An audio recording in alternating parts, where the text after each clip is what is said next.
Ọhaneze ekene m unu. Ebonyi Sun ka m na-ajụ so Ebonyi Sun.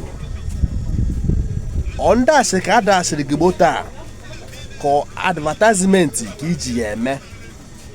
Maka na mụ onwe nwa asị akpọ numa ego na a na-ere moto a n'ahịa. Ebonyi Sun bịa gwa ya ive ị na-alụ maka na ama na ọ bụghị kọntentị a ị na-eme na-enye gị ego iji wee ego moto a. Ọ mmụọ nwa asị akpọ nnu na-ekwu ya. Ebonyi Sun bịa gwa ya ive ị na-alụ ka anyị mara ọnwụ na onwe biznes ọzọ ị nwere na-enye gị ego apart from kọntentị a bịa mee ka anyị mara ọgwanụ ndị ọdasị ka adasịrị gị moto a imekwe ka anyị mara maka na ama m ego na a na-ere moto a n'ahịa mara na gụwa na onwe gị dazi irubeghị oge ịgba ụdị moto a. Ọ mmụọ nwa si akpọ nnu na-ekwu ya.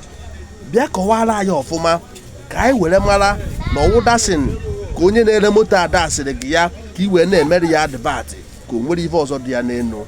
Ekenekwa m ụnụ.